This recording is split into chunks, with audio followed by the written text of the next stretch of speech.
There is a special kind of peace you can find on the California coast. A feeling that invites you to just stand still and breathe. Last weekend, I visited the historic Pigeon Point Lighthouse, and I stood there taking in the light and the air. I knew I had to capture it in Watercolor Sketchbook. This landscape painting for me becomes a way to truly hold on to that feeling of calm.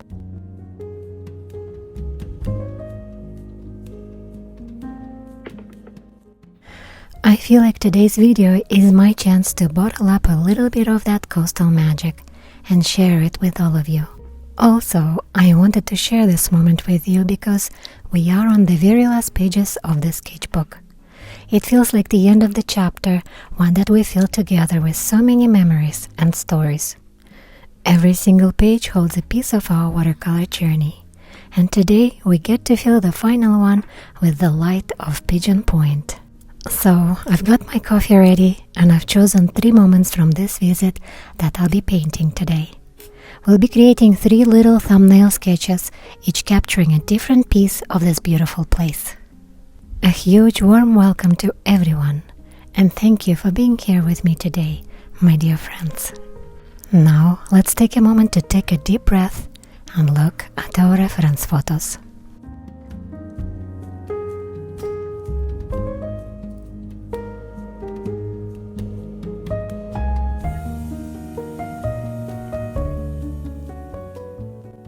This video is an invitation for all of you to let go, relax, and enjoy watercolor painting. You can grab your own brushes and watercolors and paint right along with me. I'll call out all my supplies as we go, and the full list is always waiting for you in the description below. Or if you just want to sit back, relax, and enjoy the calming art process as these 3 little sketches unfold, you are so welcome here too. Either way, I'm very happy you are here. I truly can't wait to read your comments and answer any questions you may have. So with that, let's get started.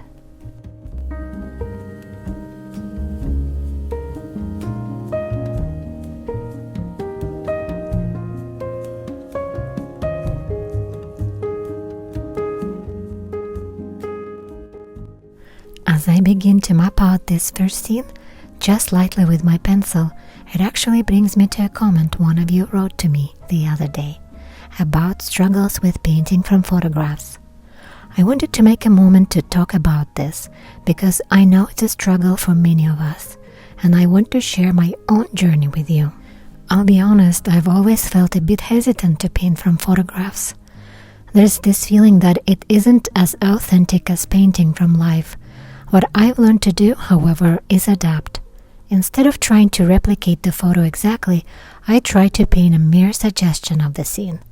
I focus on staying true to the overall values, the relationship between the lights and darks, and the general proportions that create the feeling of the place.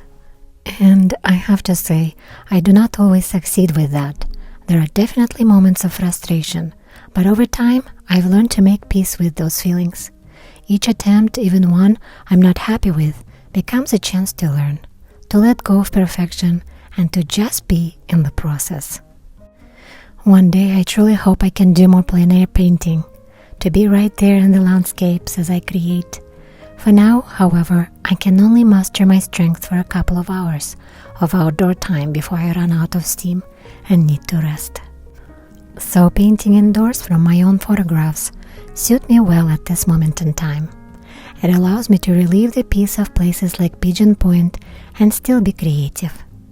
If you have similar limitations for any reason at all, I hope you find the way to be creative in the environments you are in now. Your art is yours, and it's beautiful no matter where or how it's made.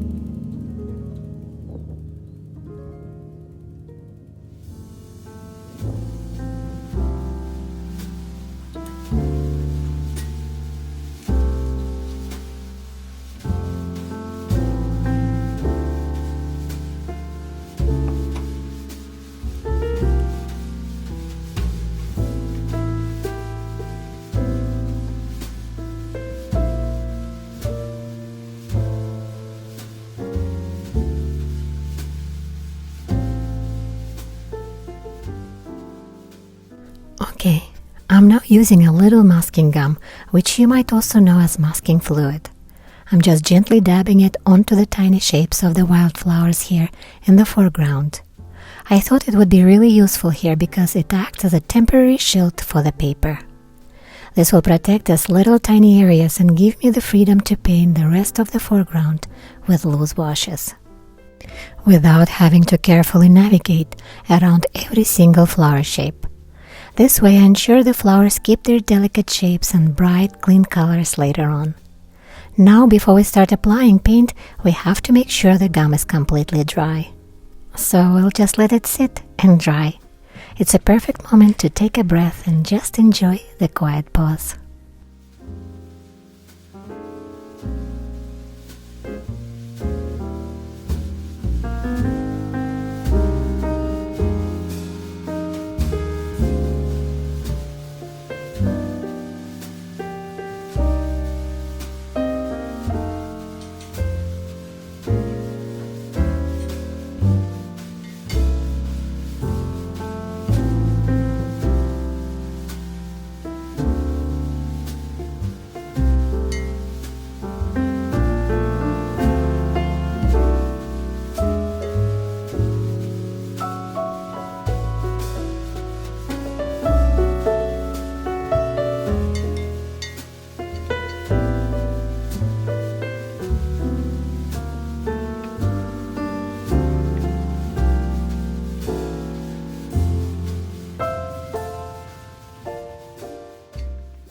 As I start sketching this first scene, what really stands out to me is how soft and gentle the light was that day. Right in the foreground, you can see the wildflowers putting on a show, patches of yellow and white, some purple peeking through, all nestled in the thick succulent leaves of ice plant. One of my favorites here are the coast woolly heads with their rounded pale flower heads that look like tiny soft pom-poms perched on slender stems. They add this wonderful texture and sense of lightness to the scene. They are also clusters of silvery green coastal sage and coyote brush, their textures and colors blending together in the breeze. Looking out, the bluff drops away to reveal the rugged coastline and the blue sweep of the Pacific. In early June, Pigeon Point State Park is alive with color and movement. The wild mustard and coastal daisies are at their peak. The air is filled with the hum of bees and the calls of seabirds. Beyond the flowers, the ocean itself is teeming with life. Harbor seals sometimes haul out on the rocks, and if you watch the horizon, you might catch the spout of a migrating gray whale or the distant splash of dolphins passing by. The cliffs and rocky outcrops are home to a remarkable variety of algae and seaweeds, from the feathery egregious kelp to sturdy sea palms that sway with the tides. This time of year, the whole coastline feels vibrant and full everywhere you look.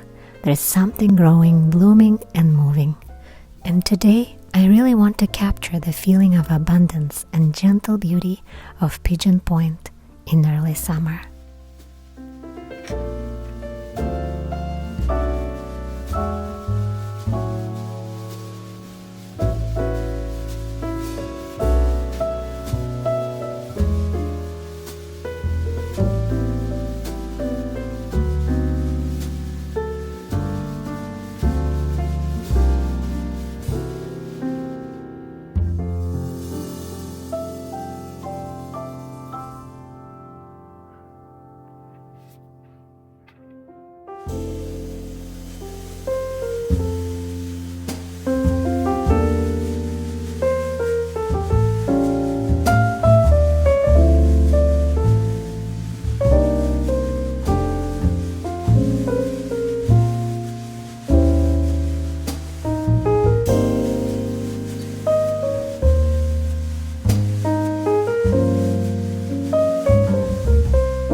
let's just pause for a moment and talk about what we have done so far. As you can see, these thumbnail sketches are quite small, so I'm using my size 1 round brush for a lot of the detail work. To begin, I pre-wetted the sky area. Then, using a graduated wash technique, I started with a more saturated blue at the top and gently washed the color down with clear water as I moved towards the horizon. For the distant mountains, I mixed a cooler, hazier purple using cobalt blue and touch of quinacridone rose, which helps them recede into the background. Then, to suggest the trees, I used a mix of yellow ochre, our blues, and little hooker's green, adding just a hint of red to neutralize it a bit. You may have noticed I keep softening the edges as I move along. I find this helps all the shapes look like they truly belong to the scene, rather than just standing out unnaturally. And for the rocky formations here in the middle ground, I made sure to use a more concentrated, muted purple. And now for the part I've been so excited about. Let's move into the foreground and splash some color onto all these beautiful plants and flowers.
Okay, now let's move on to the second sketch, one that is especially close to my heart, the Pigeon Point Lighthouse. As I start painting the lighthouse, I'm reminded of just how much history is wrapped up in the single structure. Pigeon Point Lighthouse has been standing on this stretch of California coast since 1872. It was built after a ship called the Carrier Pigeon wrecked nearby, a reminder of how treacherous these waters can be. For over 150 years, this lighthouse has served as a beacon of safety, guiding ships past the rocky shoreline and into calmer waters. What's remarkable is that this structure is one of the tallest lighthouses on the west coast, rising 115 feet above the cliffs. For generations, its powerful Fresnel lens flashed every 10 seconds, a rhythmic reassurance to sailors navigating the fog and surf. And right now the lighthouse itself is under renovations. The tower has faced years of harsh coastal weather, and restoration is a massive undertaking. The good news is, after years of planning and community effort, a major restoration project is underway. They are carefully repairing the ironwork, masonry, and the historic lens, with the aim of reopening the tower to visitors. If all goes as planned, the renovations are expected to be completed by spring of 2026. And soon people will once again be able to climb to the top and take in those breathtaking views. Painting the lighthouse today, even with scaffolding and signs of construction, feels so hopeful. It shows me how a community can come together to preserve a piece of history for future generations. I love that. Even as we capture it in this in-between moment, we are part of its ongoing story.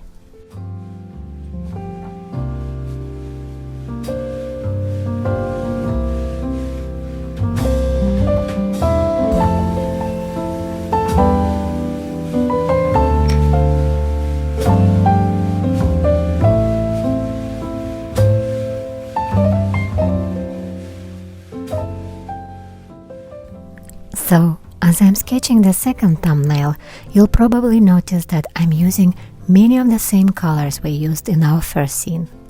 I find this helps create a cohesive feeling across the entire sketchbook spread, making the memories of the day feel connected.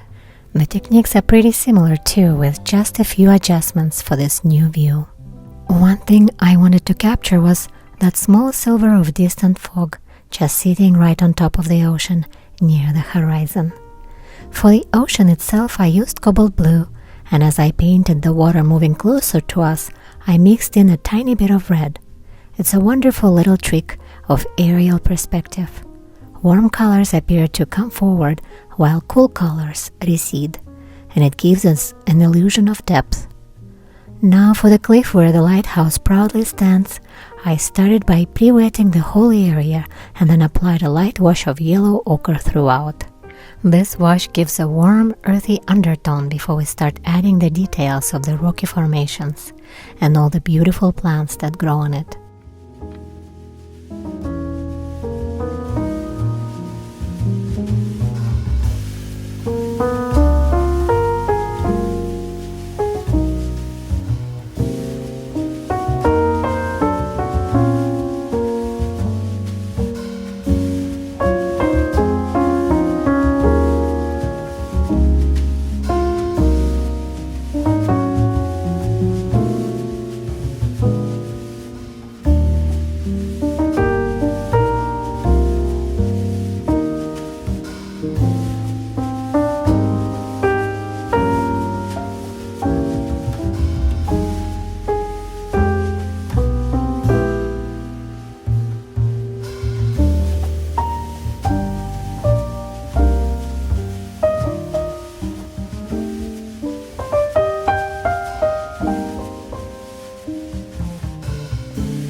on to our third final sketch. While I painted, I just want to say thank you, truly, for being here and sharing this time with me today. I also wanted to take a moment to acknowledge that the world can feel incredibly heavy right now. I know that for me, some of the current events can knock me off my feet, and there are days when it's genuinely hard to find the light. I'm thinking of you, and I truly hope that you and your loved ones are safe and well today. When I feel overwhelmed like that, I found a few gentle things that help bring me back to myself, and I wanted to share them in case they might be useful to you too. One of the most important things is to consciously limit my exposure to the news. It's not about being uninformed, but about protecting our own sense of peace so we have the strength to show up for the day. Another thing that helps is grounding myself in the present moment. This is what painting does for me. I'll just focus entirely on the feeling of the brush in my hand, the way the pigment flows into the water, the texture of the paper. It quiets the noise and brings me back to the single calm space. And another thing that offers a profound sense of stability is embracing our daily routines. There's a quiet strength in sticking to what feels familiar and good, especially when the world outside feels so chaotic. It doesn't have to be anything grand. It can be the simple ritual of making your morning coffee, the comfort of preparing a familiar meal, or the act of sitting down to paint at the same time each day. These small predictable moments act as anchors, creating a safe harbor in our day where our minds can rest and we can find the space to just be.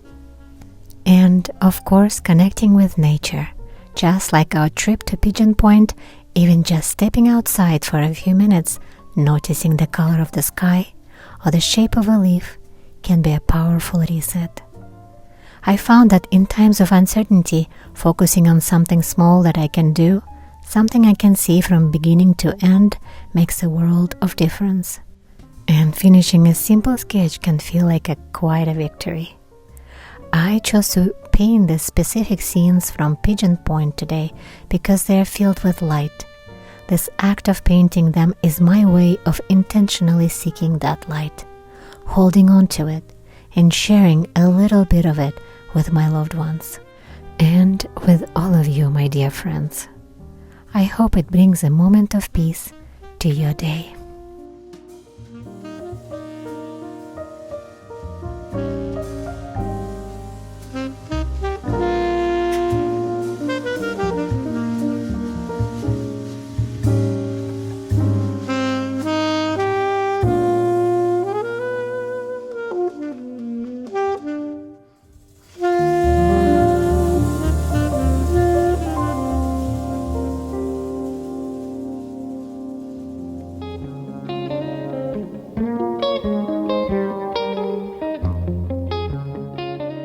And with the final touches, our 3 little memories of Pigeon Point are coming to an end.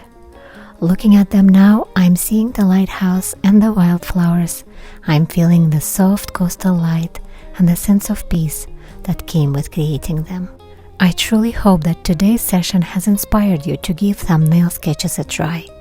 It doesn't have to be a grand landscape. You could simply paint the things you see in a place you live, an image you have in your mind, or a treasured memory from your past. My hope is that today's video showed you that watercolor painting doesn't need to be on a large, expensive surfaces. It can happen right here in a simple sketchbook you have at home. I hope you too will be able to find small moments of peace and creativity wherever you are. Thank you again from the bottom of my heart for joining me today, my dear friends. If you'd like to explore more techniques, my Watercolor Basics playlist is always there for you.